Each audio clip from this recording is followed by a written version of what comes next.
على رسول الله سيدنا محمد بن عبد الله وعلى آله وصحبه ومن والاه ولا حول ولا قوة إلا بالله. رب اشرح لي صدري ويسر لي أمري واحلل عقدة من لساني يفقهوا قولي وسدد لساني واهد قلبي بحق سيدنا محمد صلى الله عليه وسلم دستوركم يا أهل دربي ويا أهل الباطن ويا أهل نومتي ويا أهل النور. أما بعد. Jemaah Masjid Darus Shalihin yang dirahmati oleh Allah Subhanahu wa taala, alhamdulillah kita ditakdir oleh Allah Subhanahu wa taala untuk bisa kembali hadir di majelis malam Kamis ini. Semoga Allah Subhanahu wa taala memberikan kita rahmatnya dan tertulis kita menjadi umatnya baginda Nabi Muhammad SAW yang menghidupkan warisan baginda Nabi, yaitu ilmunya Nabi. Kita berkumpul di masjid ini bukan untuk siapa atau karena siapa, melainkan untuk menyenangkan hati baginda Nabi Muhammad sallallahu alaihi wasallam. Karena tidak ada satu amalan yang membahagiakan Rasulullah di alam barzakhnya setelah umatnya menjalankan yang wajib kecuali kumpulnya umat beliau di dalam mempelajari, menghidupkan ilmunya Nabi sallallahu alaihi wasallam, ajarannya Nabi sallallahu alaihi wasallam seperti kita kumpul pada malam hari ini. Sehingga Nabi mengatakan, man ahya sunnati faqad ahabbani. Barang siapa yang telah menghidupkan sunnahku, faqad ahabbani, maka benar-benar dia mencintai aku. Barang siapa yang menghidupkan sunnati, sunnahku alias ajaranku, berarti dia benar-benar mencintai aku. Wa man ahabbani, dan barang siapa yang mencintai aku, kana ma'i fil jannah, maka pasti, kata Rasulullah, karena itu kalau bahasa santrinya fi'il madi padahal belum terjadi, maka bermakna lil qada', yaitu kepastian. Kana ma'i fil jannah, maka pasti dia akan bersamaku di surga kelak, di surganya Allah Subhanahu wa taala. Semoga kita kumpul di sini niat untuk menghidupkan ajarannya Nabi. Kita benar-benar kelak bisa berkumpul bersama Nabi di surganya Allah. Amin, Allahumma amin. Jangan niat yang lain. Kita kumpul ngaji seperti ini niat untuk Kanjeng Nabi Muhammad SAW, niat untuk membahagiakan Kanjeng Nabi Muhammad SAW. Hadirin yang dirahmati oleh Allah Subhanahu wa taala, kita sampai pada hikmah yang ke-67. Al-Imam Ibnu Athaillah Sakandari, beliau menasihatkan, qala radhiyallahu anhu wa nafa'ana bi bidarin amin. Qallama takunul waridatul ilahiyyah illa baghtah li'alla yad'iha al-ibad biwujudil isti'dad. Qallama takunul waridat al-ilahiyyah, sedikit sekali al-waridat al-ilahiyah, pemberian dari ilahi, pemberian dari Allah, illa baghtah, kecuali mendadak atau tiba-tiba. Al-waridat, pemberian dari Allah yang masuk ke hati hambanya, sehingga dengan itu hamba tersebut pengen jadi orang yang baik, pengen merubah dari yang jelek menjadi baik, tiba-tiba kepengen berubah. Itu keinginan, dorongan, pemberian dari Allah yang masuk ke hati itu datangnya kebanyakan adalah baghtah, mendadak, tiba-tiba. Kadang ada orang itu sekian lama dia bermaksiat, tiba-tiba kepikiran, loh aku nanti kalau mati bagaimana? Apa bekalku? Kok hidup saya begini terus? Tiba-tiba dia sadar. Kadang sadarnya karena teringat nasihat dari temannya yang sudah 20 tahun yang lalu. Tiba-tiba kelihatan lagi itu nasihat dan dia jadi sadar. Nah, ini kebanyakan seperti itu. Sadarnya orang tuh tiba-tiba Allah ngasih cahaya di hati, dorongan di hati, pengen berubah untuk jadi hamba Allah yang lebih baik lagi. Kenapa kok seperti itu? Kebanyakan kok tiba-tiba. Tujuannya apa? Agar li alla yad'ihal ibad biwujudil isti'dad, supaya hamba-hamba yang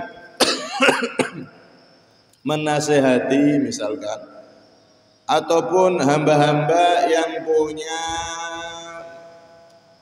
andil di dalam menyadarkan orang tersebut, tidak mengaku, tidak jadi jumawa, enggak merasa oh ini gara-gara saya dapat hidayah dia itu, sehingga enggak jadi sombong, enggak tertipu dengan amalannya. Jadi Allah memberikan kesadaran seseorang itu biasanya adalah tiba-tiba, kebanyakan itu tiba-tiba, sehingga orang-orang yang menyadarkan dia itu tidak mengaku oh itu karena saya, oh itu karena berkah saya, oh itu karena nasihat saya. Sehingga orang ini dapat pahala yang sempurna di sisi Allah Subhanahu wa taala karena menyadarkan orang tanpa harus ngaku-ngaku itu karena saya.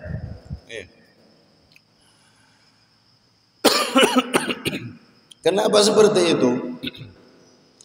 Karena orang itu Pak, kalau nasihat atau kalau mengarahkan orang lain kemudian orang itu berubah langsung jadi baik, itu biasanya nanti jadi bangga diri, jadinya sombong.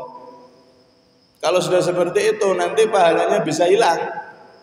Oh, gara-gara saya nih orang itu awalnya ahli maksiat, tak nasihati langsung toh berubah, berkahku kok. Gara-gara saya kok langsung tahu dia jadi orang baik.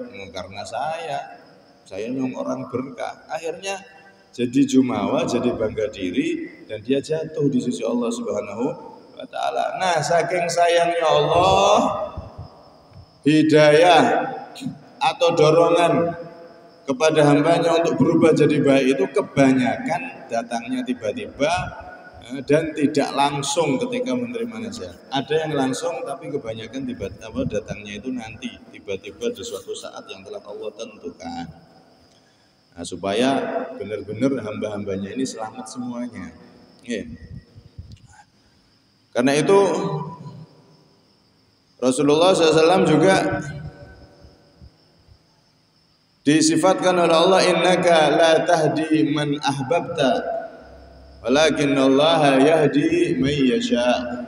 Sesungguhnya engkau wahai Nabi Muhammad la tahdi man ahbabta, engkau enggak bisa ngasih hidayah, merubah jadi baik langsung orang yang engkau cintai. Oh, kalau bisa Rasulullah pengen Pak, paman beliau Abu Lahab, pamannya sendiri, kakak dari ayah beliau Abu Lahab itu, paman asli. Kalau hidayah itu di tangan Nabi, maka beliau pengen pamannya, keluarganya dapat hidayah semua.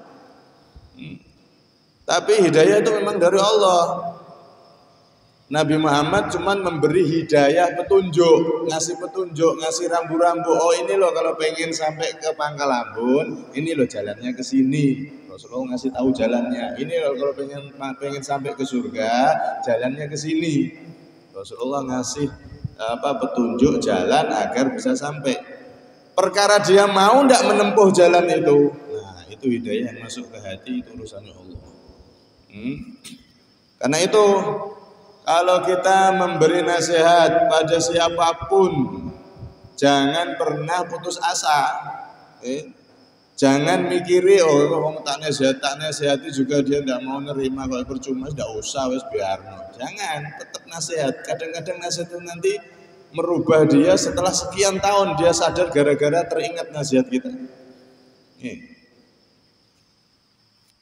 Walakin Allah yahdi man yasha. Memang semua hidayah itu di sisi Allah, tapi kita tetap harus mengarahkan, memberi nasihat, memberi masukan yang baik agar orang tersebut bisa mendapatkan cahaya hidayah dari Allah Subhanahu wa taala. Kadang-kadang orang itu dapat hidayah bukan karena dengar Al-Quran, ceramah, dengar hadis Nabi, bukan. Kadang-kadang karena dengar kalimat yang sepele sebetulnya, tapi ternyata jadi manfaat, jadi nasihat yang masuk pada orang tersebut.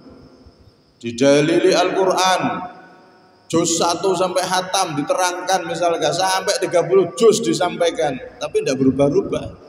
Padahal Al-Quran tidak ada kalam, tidak ada nasihat sehebat Quran. Tapi kadang-kadang tidak masuk-masuk karena memang hidayah di tangan Allah, dalam kekuasaan Allah. Ada lagi yang dinasihati dengan hadis Nabi, ini itu, tetap aja tidak masuk. Kadang-kadang celetukan, ada orang nyeletuk sedikit gitu, celutukan itu ternyata masuk ke hati dan bisa berubah orang tersebut jadi orang baik. Tapi kita tetap memberikan nasihat kepada siapapun, dan juga nasihat kepada diri kita juga. Fadzakir fa inna dzikra tanfa'ul mu'minin, karena nasihat peringatan itu bermanfaat untuk orang-orang yang beriman. Ibarat saya ingat guru salah satu kiai saya di Demak dulu, Pak Yai Maksum itu nerangkan yang namanya nasihat itu kayak lepo. Kita ngelepo tembok, cepak kadang-kadang jatuh, lepo menah cepok jatuh lagi, rontok lagi, tapi kan tetap ada bekasnya itu. Cepok pasti ada bekasnya itu, basah-basahnya minimal ada sedikit basah-basah yang ada di situ. Nah, seperti itu. Tetap kita sampaikan, kalau memang bisa kita nasihati, saling mengingatkan di dalam meraih ridho Allah Subhanahu wa taala. Wa tawasau bil haqqi wa tawasau bis sabr. Di wal asri innal insana lafi khusrin illa alladziina amanu, semua manusia itu dalam kerugian, illa alladziina amanu, kecuali orang yang beriman. Wa amilus shalihat, dan orang yang berbuat baik, beramal baik, ibadah. Wa tawasau bil haqqi wa tawasau bis sabr. Saling mengingatkan tentang kebenaran, saling nasihati dan saling mengingatkan tentang kesabaran. Kalau sudah begitu, iman, beramal soleh, saling mengingatkan tentang kebaikan dan saling mengingatkan tentang kesabaran, 4 ini baru dia menjadi manusia yang beruntung. Kalau masih kurang 4 sifat ini, dia jadi manusia yang rugi. Wal asri innal insana lafi khusrin, rugi. Kadang-kadang orang itu sadar karena celutukan. Dulu ada yang namanya sahabat Abdullah bin Mas'ud. Sahabat Abdullah bin Mas'ud ini pernah lewat di satu daerah di kota Kufah, di kota Kufah di daerah Irak ya. Kufah itu kalau ada Baghdad, ada Kufah. Kufah itu di daerah Irak kalau nggak salah lagi. Kalau sekarang daerah Irak. Nah, ketika beliau lewat, namanya sahabat Rasulullah, Abdullah bin Mas'ud ini termasuk sahabat Rasulullah yang menjadi ulama, alim beliau. Kan sahabat Rasulullah kan macam-macam. Ada sahabat Rasulullah itu yang jadi orang biasa, jadi pedagang, jadi ini, jadi itu. Ada sahabat Nabi yang jadi ulama, yang jadi pembesar tokoh pada zamannya. Di antaranya ini Abdullah bin Mas'ud.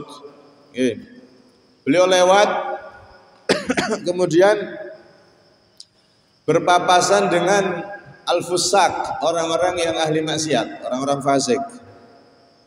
Yashrabunal khumur, mereka sedang pesta itu. Minum minuman keras, sedang pesta pora sudah. Di antara mereka ada satu orang yang tukang nyanyi. Kalau bahasa sekarang karaoke. Yang nyanyi ini suaranya bagus sekali. Sambil mabuk ada yang nyanyi satu. Akhirnya ketika lewat ini Abdullah bin Mas'ud, kemudian beliau dengar suara yang indah itu, memang bagus sekali suaranya. Beliau nyeletuk begini, ma ahsana hada saut, ma ahsana hada law kana li qiraatil Qur'an. Betapa indahnya suara ini. Andaikan dipakai baca Quran ya tambah bagus, indah.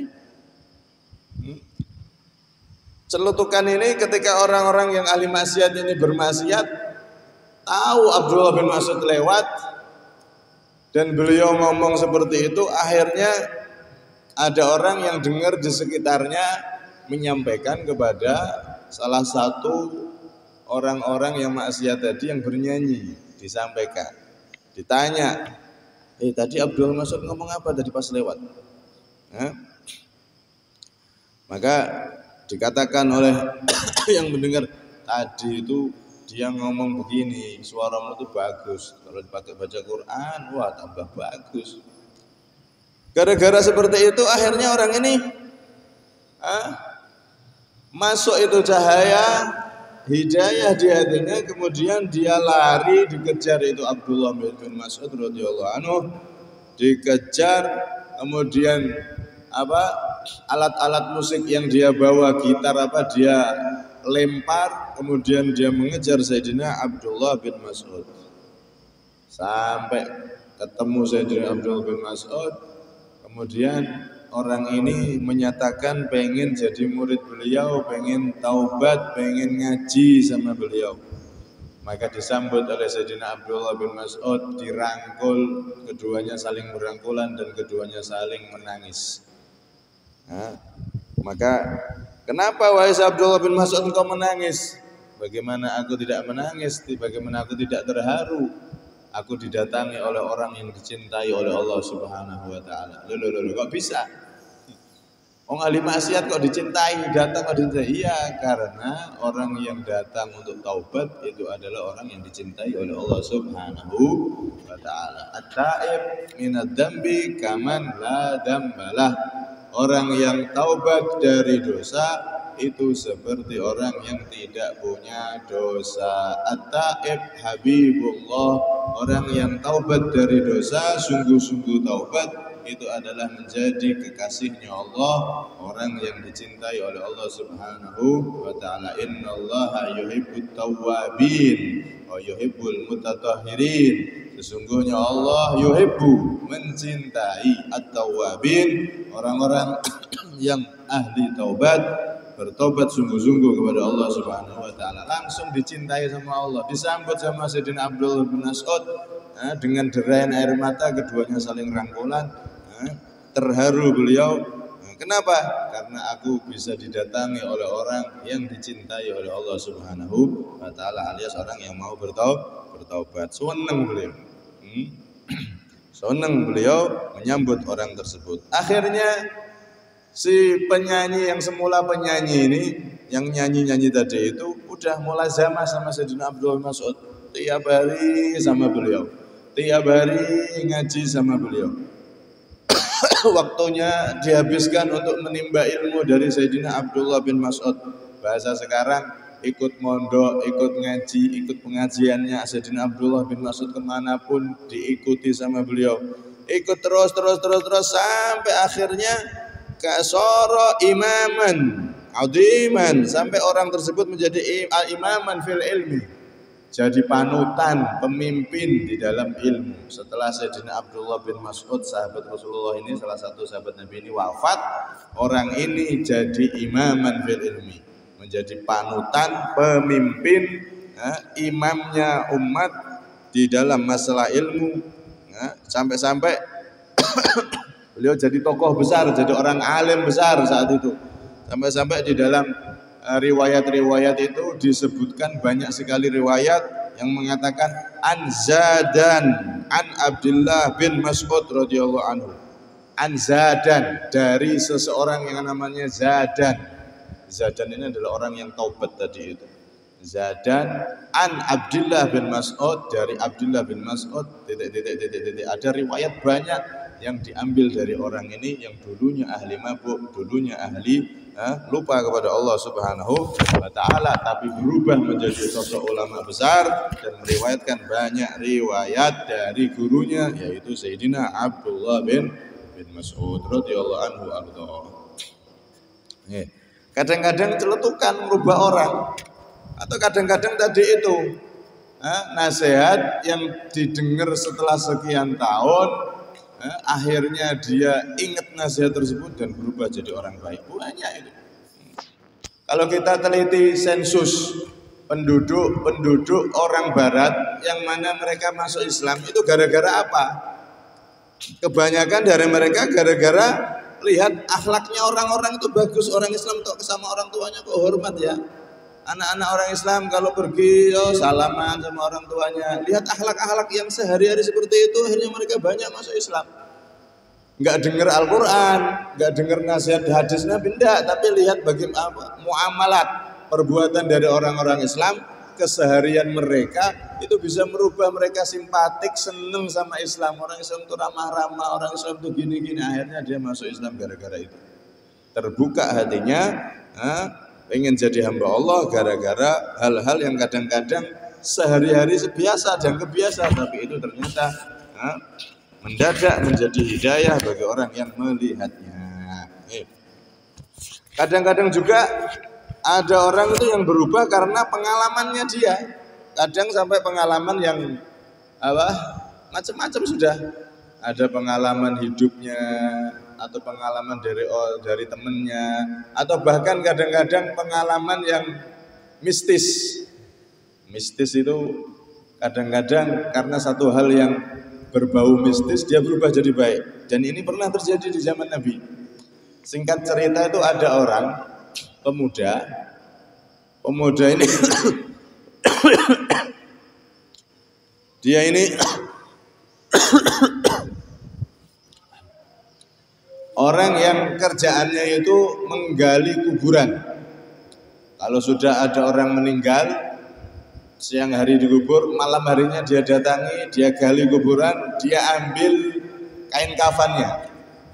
Diambil kain kafannya, kemudian nanti dicuci lagi, dijual. Karena kain kafan zaman dulu mahal. Kain kafan zaman dulu mahal, enggak seperti sekarang, semeter cuma piro. Dulu pabrik kain tekstil kan jarang masih. Jadi kain kafan itu mahal dijual. Si pemuda ini setiap ada orang meninggal, malamnya diambil itu kain kafan dari mayat-mayat itu. Nanti dicuci, dijual. Seperti itu kehidupannya. Kerjaannya dia menggali ekonomi, mencari ekonomi seperti itu. Ini dosa besar ya. Nah, suatu ketika ada Banatul Ansor, ada anak perempuan dari kaum Ansor. Ini zaman Nabi loh ini.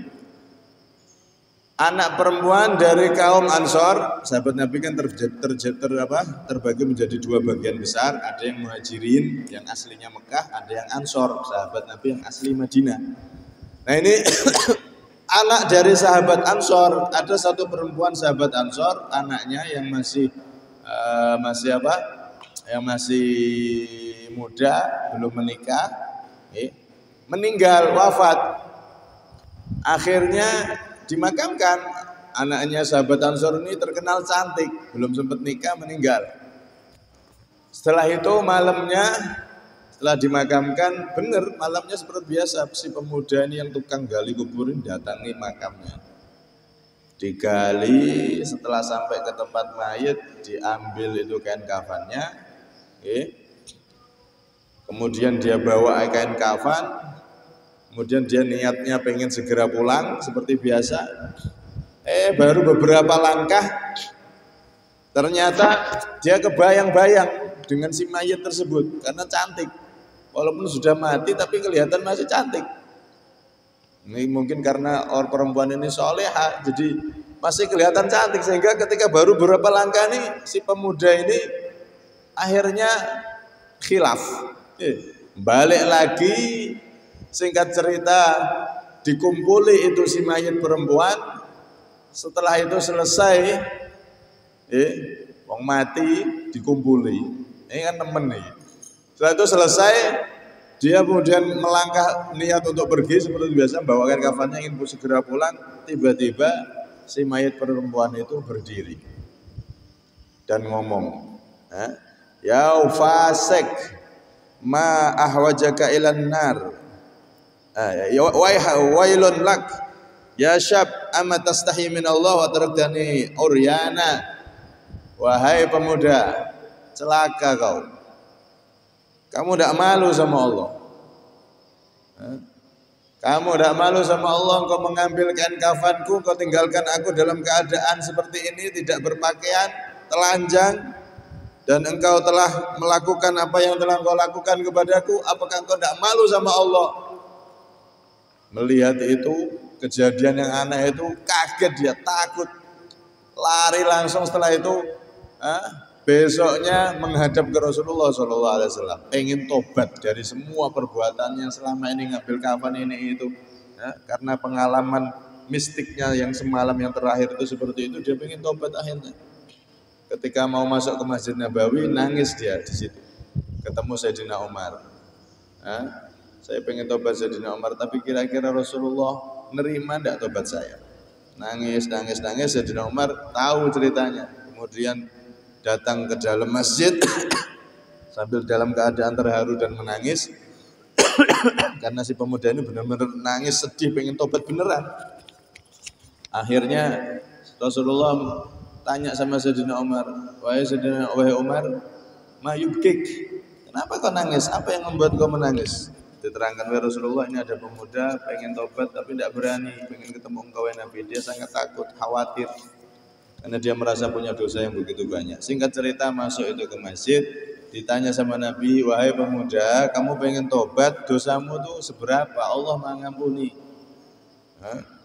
Maka dia menjawab, ya Rasulullah, dosaku banyak wahai Nabi.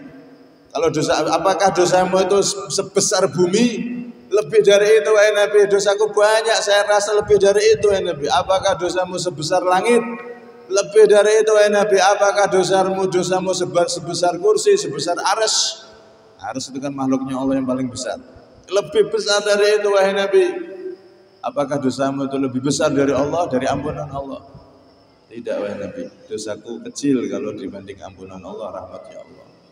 Tapi kalau dibanding yang lain, dosa saya paling besar. Akhirnya apa dosamu? Saya malu wahai Nabi kalau mau menceritakan. Ceritakan apa dosamu? Akhirnya diminta Rasulullah 3 kali diceritakan dosanya dia. Tiap ada orang meninggal diambil kafannya, tiap ada orang meninggal seperti itu sudah lama berjalan, dan terakhir mengambil kafan plus mengambil kehormatan dari wanita yang belum menikah yang dimakamkan semalam. Akhirnya Rasulullah kaget. Rasulullah kaget, disuruh keluar sama Nabi. Disuruh keluar sama Nabi karena saat itu belum ada orang maksiat seperti itu. Ini berzina dengan mayit. Cek nemene. Zina dengan mayit. Akhirnya disuruh keluar sama Nabi. Nabi kaget, belum ada orang yang pemuda kok maksiatnya seperti ini, belum ada, baru kali ini. Kaget Rasulullah, kemudian disuruh pergi, disuruh keluar dulu.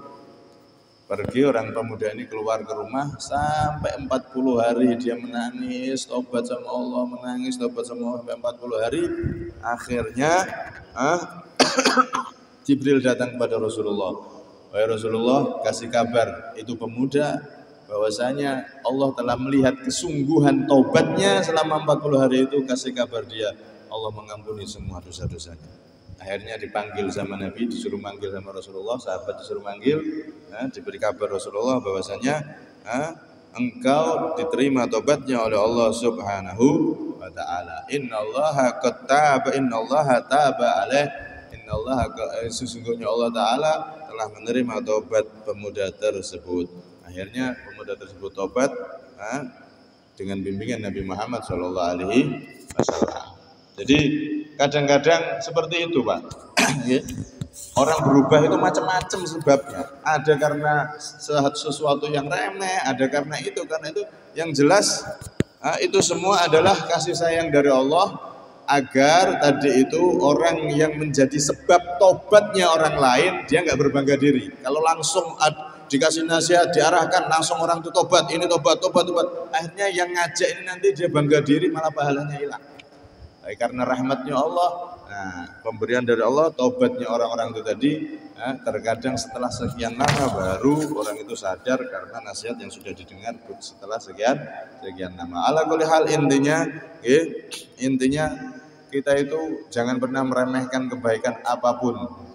Terkadang kebaikan itu baik berupa ucapan, tindakan atau apa, kadang itu merubah orang yang dulunya jauh dari Allah jadi dekat.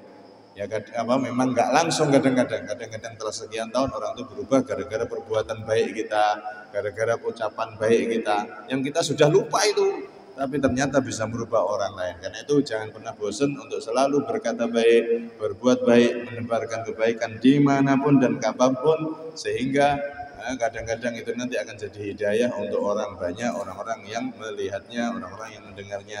Semoga kita termasuk orang-orang yang menyebar manfaat, jadi hamba-hamba Allah yang selalu berbuat baik dan bisa menjadi magnet untuk orang-orang juga berubah menjadi baik dalam ucapan kita, dalam perbuatan kita, dan dalam diam atau gerak kita. Amin Allahumma amin, amin Allahumma amin. Berikutnya minta maaf ada minni wal afa minkum. Assalamualaikum warahmatullahi wabarakatuh. Sirul Fatihah.